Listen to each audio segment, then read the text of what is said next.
So when you and Sabby said a lot of people are supporting RFK because of white comfortability, could you explain to me what that is? Not that I'm insulted. I just think it's wrong. I just, because I don't support him. The reason why I've never trusted the big, pharmaceutical companies and the CDC itself is for what they did in Tuskegee and how they use black men as experiments with syphilis and stuff like that. So for me, when I hear that, I just like a little bit more understanding when we hit that avenue of why we would say it's white comfortability because we support RFK. My best answer to that is because the litmus test of white America largely confuses me for the most part. And I'm willing to be challenged on that. Like these are our opinions. They're not absolute. But when I see there are a lot of people who have bad politics who got the COVID issue right, and then they became heroes.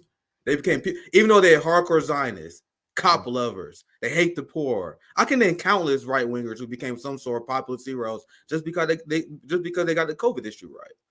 Now, the reason why COVID issue was lifted above all others was because that's the first time a lot of white Americans felt any sort of pressure in their life. The first time they got an order from the government that they did not like and they was forced to follow. Yeah. So they ranked that above all other issues. So when I hear RFK talk about Israel-Palestine, I'm like, dude, that's such a giant blind spot because there's been long time solidarity between Palestinian people, African Americans, South Africans. I had Nkosi Mandela on our show as well, and he explained how important this was. I had the Palestinian Community Network on, and we had multiple conversations to explain how important this was. So to me, that's such a rank, unbelievable betrayal that people are like, on this. But if we got COVID wrong, you guys be ready to hang us because that's an issue that directly impacts you. How many of these right wingers are okay with our communities being occupied by the police? And that's not a red line issue. But if someone got COVID wrong, that is. So that's why me and Sabby like, yeah, RFK championed this COVID issue, and people just take this COVID issue. It's kind of like the biggest issue for white America, and they forcing other people to take it on as their biggest issue. And you see why Dr. Cornel West is weak on this, honestly. And I will admit he's weak on this because black people got 1,000 fucking things to worry about. And one argument that you made before was that a lot of Americans don't care about foreign policy. And that's why it's not that big of a deal. Pasta, there's people in my community that don't give a fuck about COVID. There's a lot of people that just took the shot. That was not a big deal because they used to the government just oppressing them. But whether people care about issue or not, it does not stop whether we should advocate for this issue. And many white allies do this. We don't care if your generational wealth was stolen. People don't care about reparations, so you guys got to shut the fuck up about that because people don't care. So our community is used to people saying, no one cares, shut the fuck up. But meanwhile, you guys are demanding that your issues take front and center. And that's why we like, it's a white man's kind of campaign. So I want to see what your response to that is. Yeah. That's just my raw. And there's a lot of frustration being a black leftist because being a black leftist, it means our issues come last at all times. At all times, our issues come last. And then we see what issues are elevated, and it confuses us. So and people are like, why you take it to race? I'm like, I don't know what else to explain it. It's so weird how black issues are ranked last on people's mind. So what else can I say to explain it other than people don't? It's colorism. People take the issues of the white community more seriously than our issues. So what did I get wrong? What did I get right out of that, possibly? Well, I think there's some generalizations there that were made that just aren't true. You know what I'm saying? I think most of the people, the leftists that I know that support RFK, and a lot of the Tulsi people who now support RFK, I don't think you're part of that. To be clear, and listen, they hate stance on Israel-Palestine. Right. But they are doing a cost benefit analysis and, taking on corruption, taking on the big pharma, taking on the agencies that have captured our government, all those agencies, FDA, EPA, where he's had a history of suing all these people for clean water, clean air, whatnot. That's why they've done that cost benefit analysis. And what I'm trying to say is that I get what you're saying in certain situations, but I still think it goes back to the old Fred Hampton. I was watching it the other day. I was showing somebody a video. It's two classes. We got the oppressed and the oppressor. And the oppressed is that ruling class. And this is something that I think that can be just harnessed right now. You're right about something, Nick, A lot of white people out there realize that the government don't give a shit about them for the first time ever. They felt a lot like how a lot of black people feel in America every single day. This is the chance to use for fucking unity, and we got to use that unity for class. If we lead with the class and we're in a certain situation, hey, they don't give a shit about you. They don't give a shit about us. Let's get in the streets together for that. Then everything else behind it we can bring into the fold. But if we put it out front and saying, well, you're doing this because you're white, you're already separating people. You're using a divisive do you mind if language. I interject? What's do you that? mind if I interject? On that point, do you mind if I interject? Because it is about class. It absolutely is about class. Yeah. That's why we are confused when poor white people fight us on issues that would actually benefit them too. And so when but we that's not all white people, right? That way. It's not all white people. We ain't. I got to tell you this now, Nick. Breaking news. We ain't got meetings, right? White people meet. We don't have that shit. You know what I'm saying? That's fair. We think differently, just like black people think differently. But go ahead. That's fair, but it's a fact that when you look at polling, 80% of white people are opposed to reparations. And I'm asking you guys this question. They don't understand. Why should a poor white person be opposed to reparations? Because I'll tell you why. Are we class allies or not? I'll tell you why. So poor white people are like, we don't care that your guys' labor value was stolen. We don't care that you guys are screwed out in the financial system. It's not sold like that, though. You're selling it properly. You guys, it's a labor issue.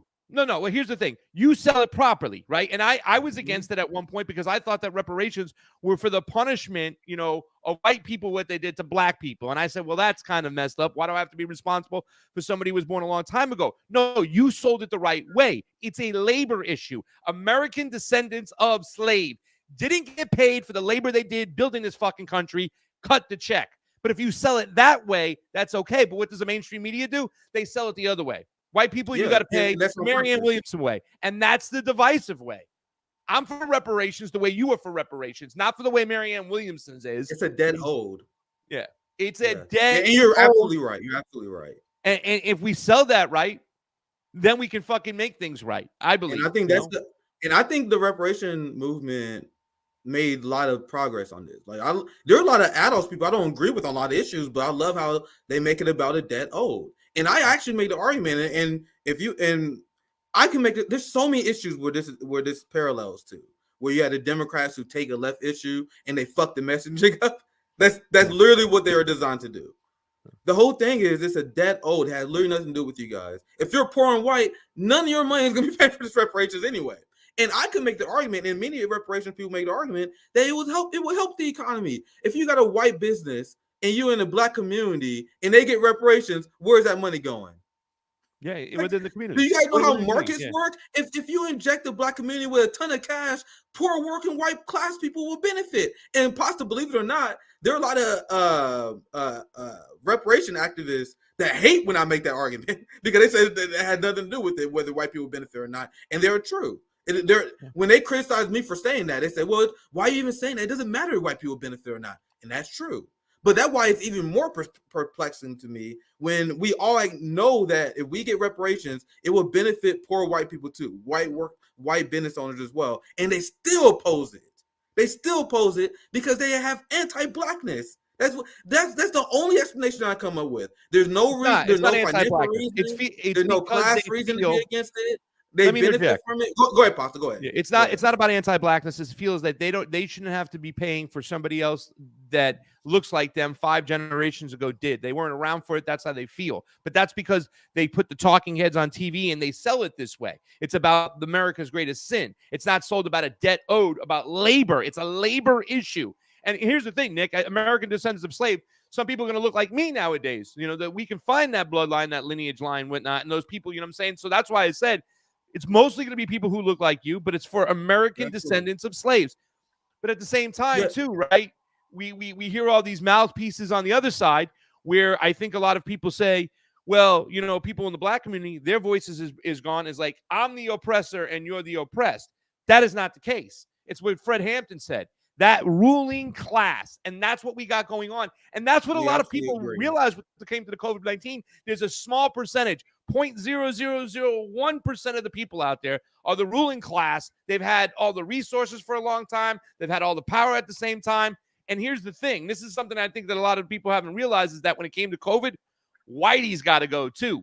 And people couldn't grasp the fact that it wasn't just a race thing. No, whitey's got to go too, because white people are the most listening to their doctors, right? Like, sure, doctor, whatever you say. With black people are the most hesitant. So people have to grasp that thing that whitey had to go too. And if we can fucking just put this shit together, we can make things work. I hate RFK's stance on fucking Israel Palestine, but there are other issues out there. There are other voices. There's other discussions he's going to bring to the table. There's other discussions that Cornel West is going to bring to the table, and we got to use these discussions right here to benefit our movement, not let them use our movement to benefit them. And that's what I plan on doing. Yeah. And the reason why we even had a conversation about reparations, to bring it back to the original point, was my question is what is unity? What does that even mean? Is it unity when people are demanding us to make concessions while they make none, and we got to meet them where they at? Or is it unity where we're working together? Now, Pasta, when I say that, you're the perfect. You're on board with this. You're a fam.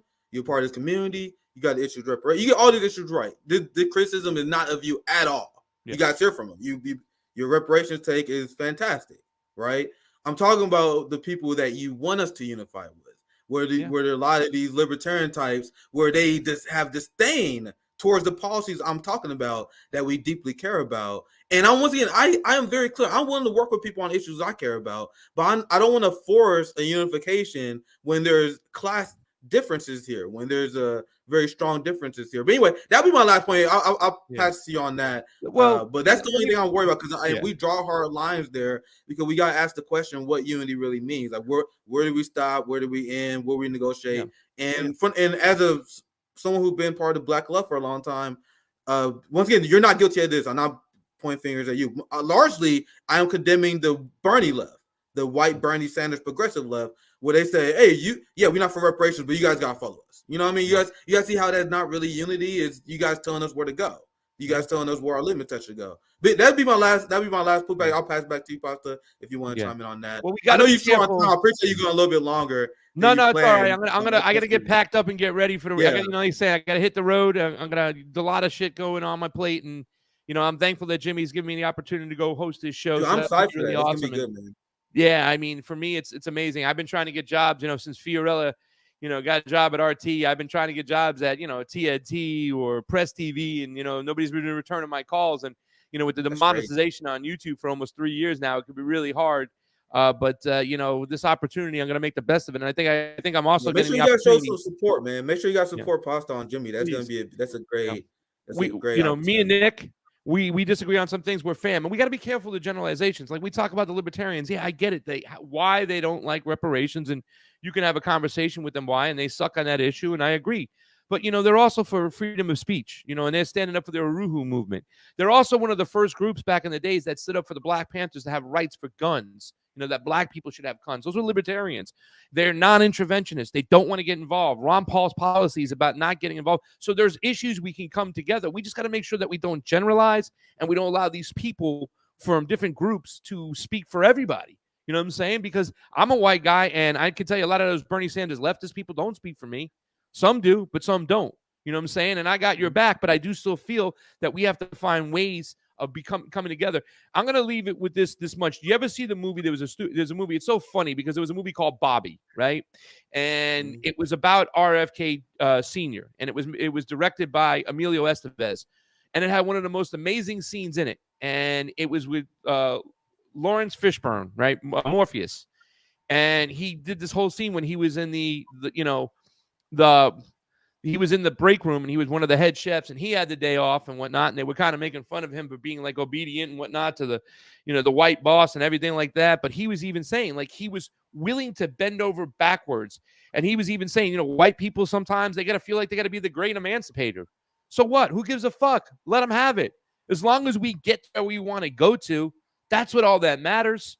You know what I'm saying? So, I mean, and I'm not saying that we should do that, but it did change my way of thinking about, okay, well, maybe sometimes that, I'll just bend on a certain issue or I'll let it go, because at the end of the day, the majority of us are still moving together in the right direction. And that's the thing that just drives me crazy, because I know that RFK's stance on Israel-Palestine is awful. But there's a reason why the establishment is going crazy with him right now. There's a reason why they censored this guy right out the bat. There's a reason why they don't want them to talk when it comes to about big pharma. There's a reason why they don't want them to talk about the EPA, the FDA. And at the end of the day, there's more alignments with the Cornel West people there are than that difference that we hate so much. And I hate that difference too as well, Nick. But that's all I have to say. And I hope that we can find a way to work together. Yeah. And find a way. There was a great conversation. It was very enjoyable. I'll let you have the last word there, Pasta. So thank you so much. Any last thing? Any shout convo, Kyle? Anything you want to shout real quick before I let you? I'm going to put it up on my Twitter. I got a new YouTube page. It's Craig Pasta Jardula. I'm going to put some extra campaign footage on that page, but I'm still doing the Convo Couch. And obviously, I'll be on Jimmy Dore starting Friday, hosting for Jimmy. And if I get your support and whatnot, and he keeps it going, it's going to be pretty awesome. I'm very excited for the opportunity, and thank you for letting me come on and talk to you, Nick. You know I love you. I love everybody RBN. I love Sabby, Rome, Compton J, JB Font. Love you guys all. Love you so much. So let's find a way we can be nicer to each other and make this shit happen. At the end of the day, as long as we bring up the issues, and you know what I'm saying, that we have to have some. Our RFK sucks on reparations, by the way, too, as well, right? You know what I'm saying? So he's better on affirmative action, and he sucks on reparations. So it's like, okay. So we got to educate and keep talking. That's it.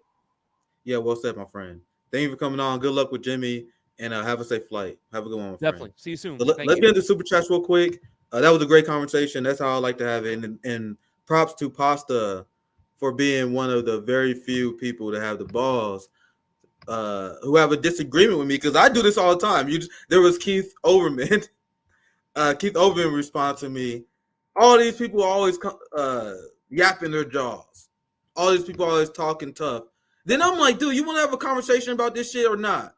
They never do. The Vanguard bragging about debating broken brain shit lives like Vosh and Kyle Kalinske. Meanwhile, they're scared to have a conversation with little old me. They scared. Do you guys see me and Pasta had a conversation? Was I unhinged? The only person that made me unhinged was Vosh. Only person. But I don't know why people think they're gonna come on RB and they're gonna get their head cut off. Let's talk about these damn issues. A lot of people don't want to talk about these damn issues because they know they're wrong. So big props to Pasta